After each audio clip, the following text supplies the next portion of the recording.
Salam saudara kasih Tuhan. Kembali kita bertemu di dalam Kristus. Saudara, dalam kehidupan kita ketika kita menghadapi masalah dan pergumulan, saudara harus mengerti bahwa mengikut Kristus itu memang tidak mudah. Ada orang yang mengikut Kristus karena diiming-imingi bahwa ada banyak kemewahan, kemudahan dan keindahan ketika dia bersama dengan Kristus. Tapi pengalaman ini sebaliknya terjadi dalam kehidupan Rut, berbeda, saudara. Saudara melihat dalam kitab Rut bahwa ketika Rut itu menikah dengan seorang yang mengenal Tuhan, mengenal Allahnya Israel. Tapi ketika dia menikah dengan orang itu justru terjadi sebaliknya. Suaminya yang mengajak dia untuk menyembah Allahnya Israel itu justru meninggal. Nah, ketika dia meninggal, saudara, tentu saja ini menjadi pukulan yang telak buat Rut, saudara. Buat mama mertuanya juga menjadi pukulan yang telak, saudara. Tapi itu membuat sesuatu yang sulit. Sampai pada suatu saat mertuanya Naomi itu berkata kepada kedua menantunya, Orpa dan Rut, saudara. Anakku telah meninggal dan kalian sekarang sebenarnya sudah bebas. Kalian bisa kembali kepada bangsa kalian. Kalian bisa kembali kepada Allah kalian.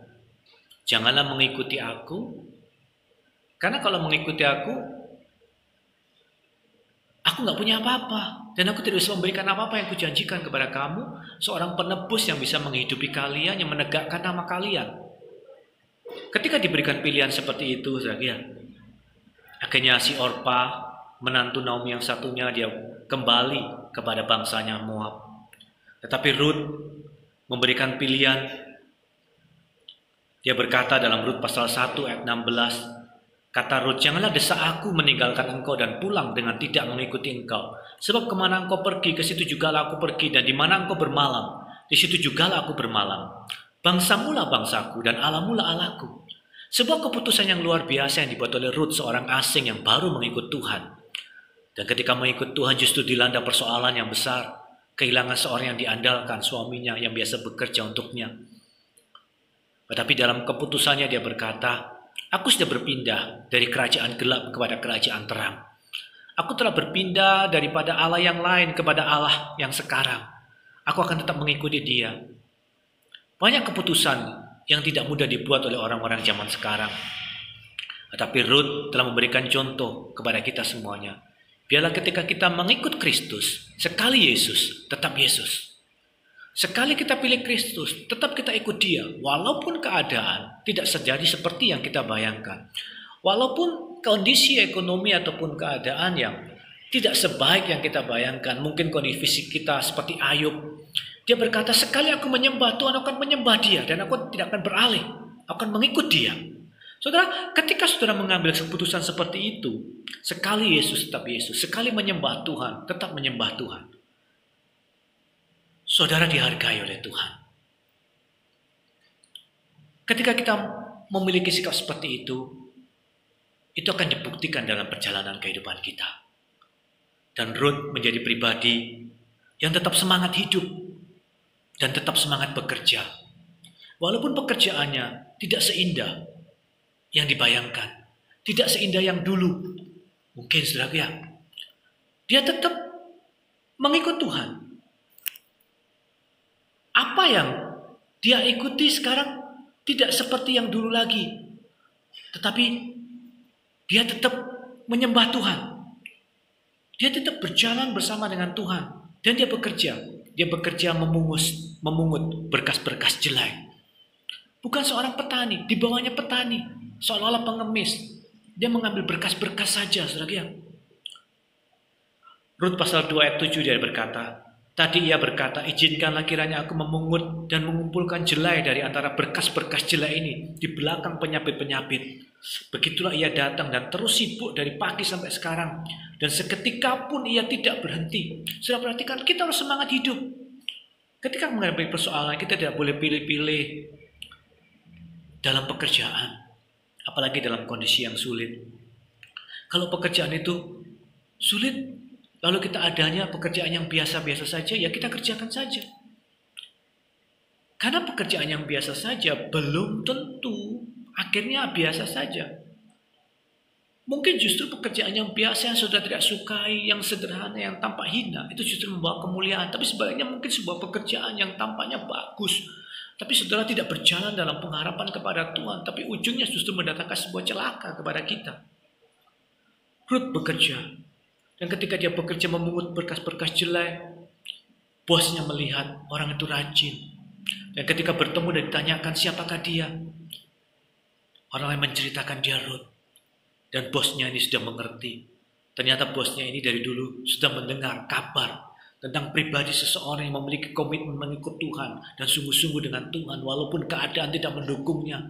Dan baru bertatap muka sekarang, oh ini ternyata orangnya yang selama ini diceritakan oleh orang lain. Ada orang yang rela meninggalkan bangsanya, ada orang yang rela kehilangan kesempatan untuk memperoleh yang lain, tapi demi Allahnya Israel, demi bangsa Israel, dia mau mengikutnya walaupun keadaan tidak mendukungnya dan dia teguh pada pendiriannya. Ini sekarang orang yang tak kulihat.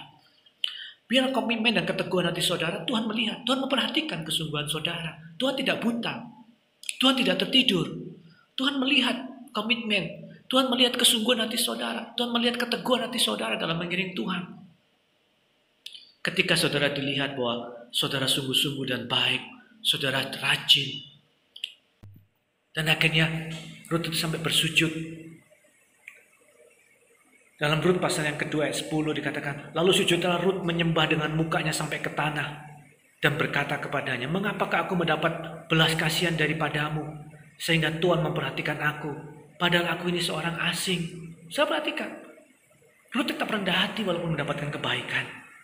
Sikapnya yang rendah hati, mau bekerja apa adanya, mau tetap mengikut Tuhan, mau menyembah di hadapan bosnya, mau menerima kemurahan. Itu luar biasa. Dan sikap rendah hati itu masih ditunjukkan selanjutnya, saudara dia. Karena ketika Naomi menasihati dia, Rut, ternyata bosmu itu sebenarnya adalah penanggung kamu. Boas itu adalah orang yang berat sebenarnya menanggung kamu. Kamu aku ajari sesuatu ya supaya kamu bisa mendapatkan perkenanan itu. Dan Rut berkata, ya semua yang engkau katakan itu aku lakukan. Dan Rut melakukan nasihat Naomi mertuanya itu. Dan akhirnya dia mengikuti langkahnya.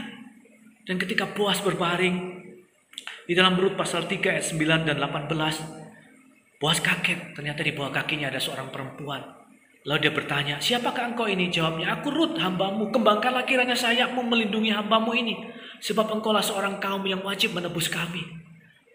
Ketika dia mengikuti nasihat, dan dia berkata iya kepada firman Tuhan, dia merendahkan diri kepada firman Tuhan.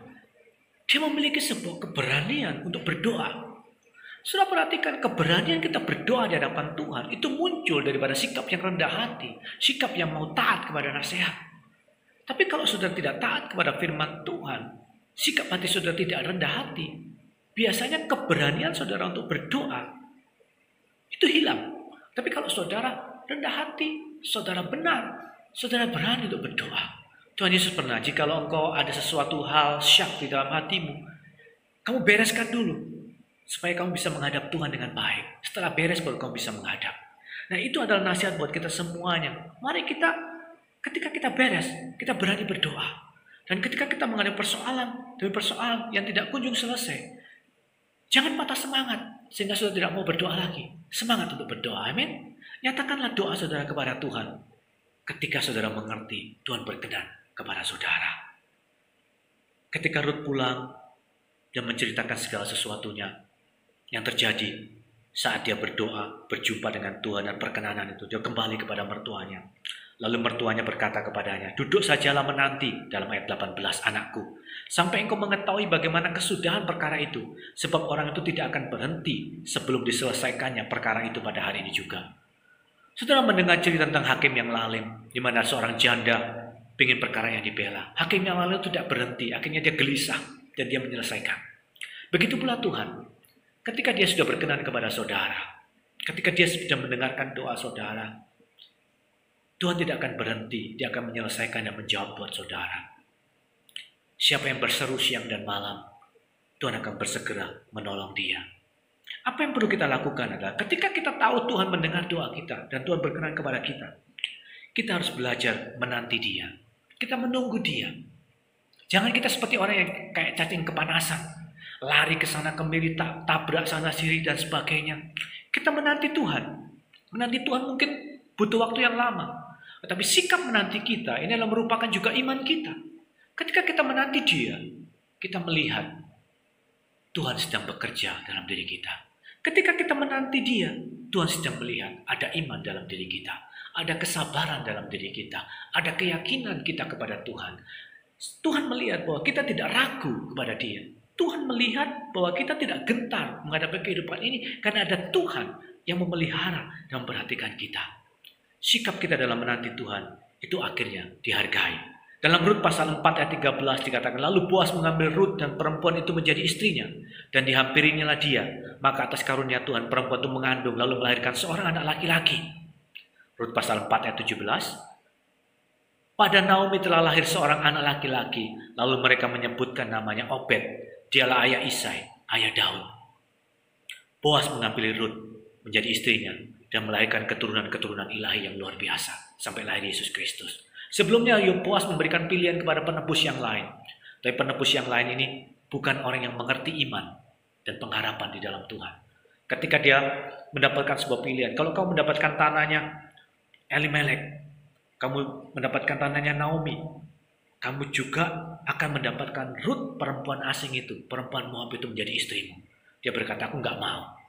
Karena dia tidak mengerti dan tidak mengutamakan iman di saat memilih seorang perempuan. Dia tidak memperhatikan kerohanian seorang perempuan ketika dia mengambil sebagai seorang istri. Dia cuma memilih enaknya saja. Tapi Boas berbeda. Boas memiliki pengalaman. Karena Boas ini, mamanya dia juga adalah orang asing. Tetapi orang asing yang beriman kepada Tuhan. Rahab, seorang perempuan sundal yang menyembunyikan pengintai Israel. Seorang Yeriko, orang asing. Tapi dia percaya kepada Tuhan dan kekuatannya. Menikah dengan ayahnya Boas. Dan Boas hidup dalam keluarga yang beriman kepada Tuhan. Boas dilahirkan dari orang asing, tapi yang percaya kepada Tuhan. Dan dia tahu bahwa kehebatan mamanya yang percaya kepada Tuhan telah membuat dia hebat saat ini. Membuat dia orang yang makmur. Dan dia yakin bahwa Rut yang akan dinikahi dia adalah orang yang beriman. Itu akan membawa kepada kehidupan yang baik buat keluarganya. Dan Boas mengambil Rut, memilih dan mengambil keputusan menikahi Rut.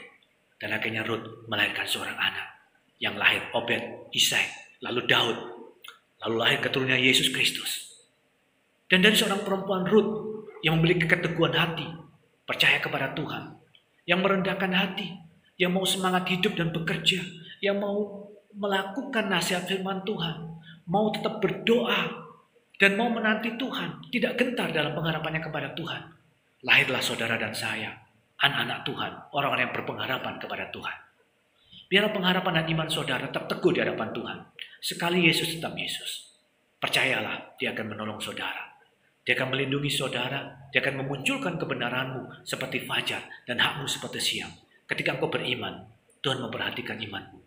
Dia tidak tidur, Dia tidak buta, dan Dia bukan orang yang cuek, yang sedang menanti apakah di saat-saat yang sulit, di saat-saat yang kita dikasih makan serba sedikit, di saat kita mungkin tinggal di tempat yang tidak sebagus yang dulu, di saat pekerjaan kita tidak semewah yang dulu, dan kehidupan kita tidak semewah dulu, apakah kita masih mau menyembah Tuhan dan memuji Tuhan? Ketika kita didapati masih setia dan bergairah di dalam mengiring Tuhan, Tuhan akan menghargai pengharapan kita dan iman kita semuanya. Berkat ini turun atas saudara semuanya. Dari saudara akan lahir keturunan-keturunan yang beriman dan percaya kepada Tuhan. Karena keteguhan hati saudara diperhitungkan oleh Tuhan. Tuhan Yesus memberkati kita semuanya. Haleluya. Amin.